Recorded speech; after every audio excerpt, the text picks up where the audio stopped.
Hello viewers, আসসালামু আলাইকুম। Welcome to my channel Sumai's kitchen and blog. আজকে আমি যে রেসিপিটি শেয়ার করতে যাচ্ছি সেটা হচ্ছে ডিম আলুর ঝোল। খুবই সহজভাবে রেসিপিটি আমি আপনাদেরকে দেখাচ্ছি।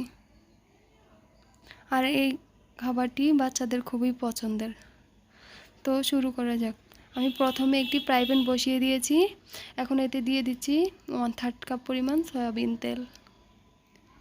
তেলটা একটু হালকা গরম হলে এখন এতে দিয়ে দেব কিছুটা পরিমাণ লবণ আর দিয়ে দেব কিছু পরিমাণ হলুদের গুঁড়া।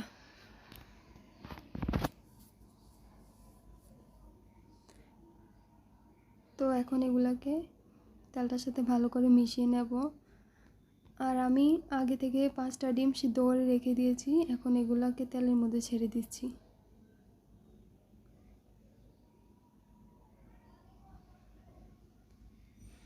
আর ডিমটা আপনারা আপনাদের ইচ্ছামতো বাড়িয়ে বা কমিয়ে নিতে পারেন।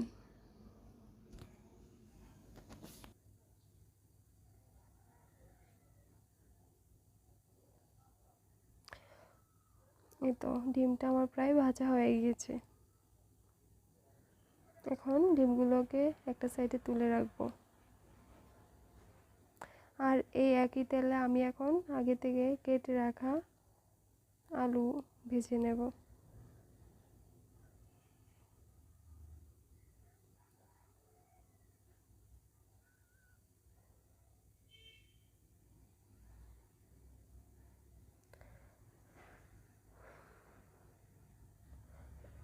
এখন আমি এতে দিয়ে দেব কিছুটা হলুদের গুঁড়া আর কিছুটা লবণ।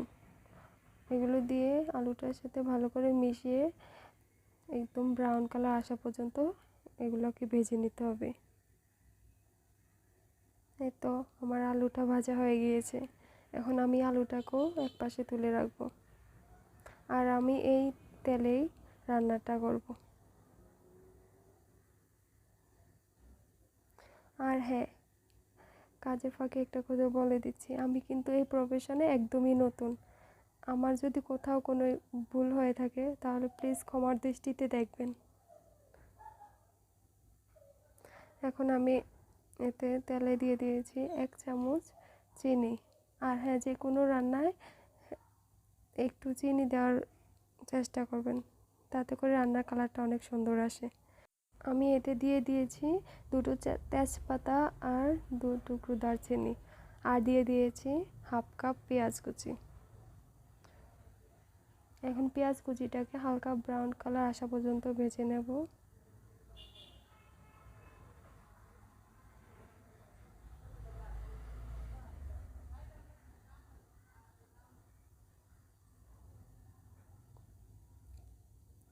আর আমার ভিডিওগুলো যদি ভালো লেগে থাকে প্লিজ আমার চ্যানেলটিকে সাবস্ক্রাইব করে দিবেন।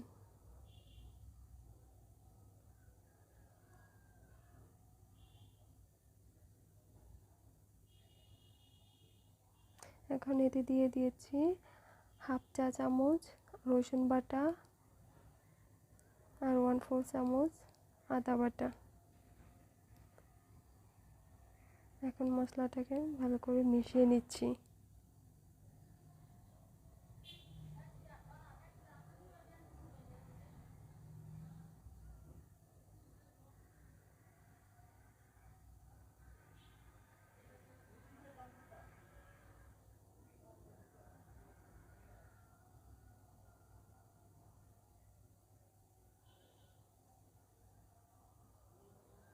এখন এতে দিয়ে দিচ্ছি 1 চা চামচ লবণ। লবণটা আপনারা আপনাদের স্বাদ মতো দিয়ে দিবেন। আর এতে দিয়ে দিচ্ছি 1 চা চামচ মরিচের গুঁড়ো। আর দিয়ে দেব আধা চা চামচ হলুদের গুঁড়ো।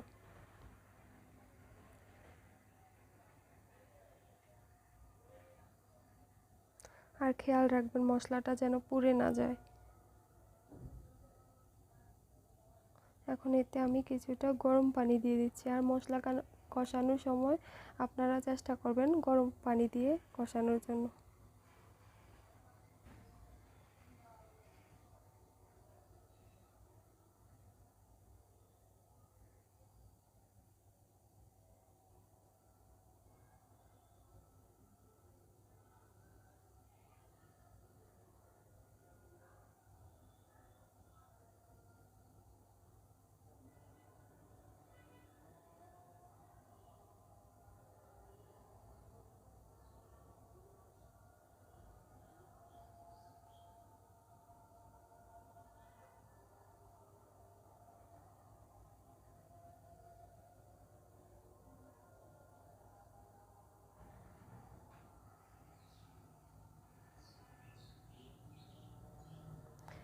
এখন আমি এতে দিয়ে দিচ্ছি হাফ চা চামচ ধনিয়ার গুঁড়া,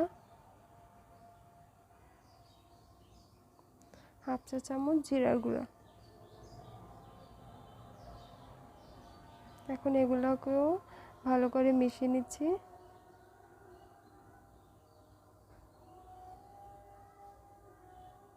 আর একটু দিয়ে দিচ্ছি গরম পানি।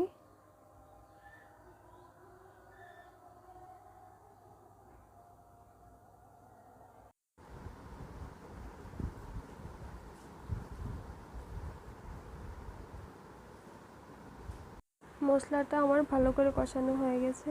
এখন এতে আগে থেকে ভেজে রাখা ডিম আর আলুগুলো দিয়ে দিচ্ছি।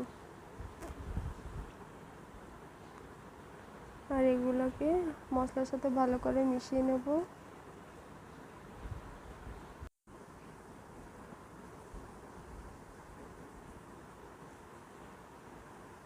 এখন এতে কিছুটা পরিমাণ পানি দিয়ে আবারও কিছুক্ষণ ভালো করে কষিয়ে নেব।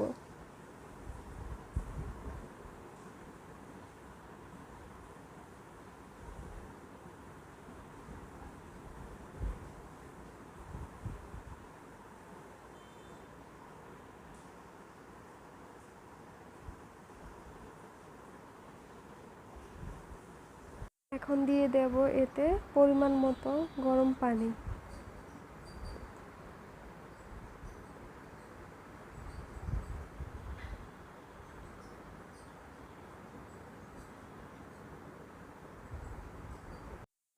এখন এতে দিয়ে দেব 5-6টা কাঁচা মরিচ।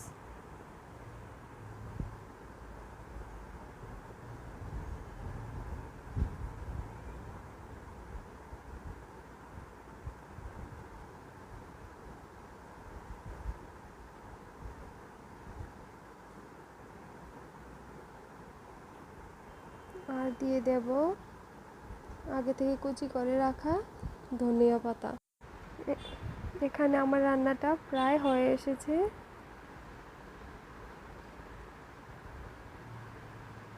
তো এখন আমি এতে দিয়ে দিচ্ছি হাফ চা চামচ পরিমাণ গরম মশলার গুঁড়া।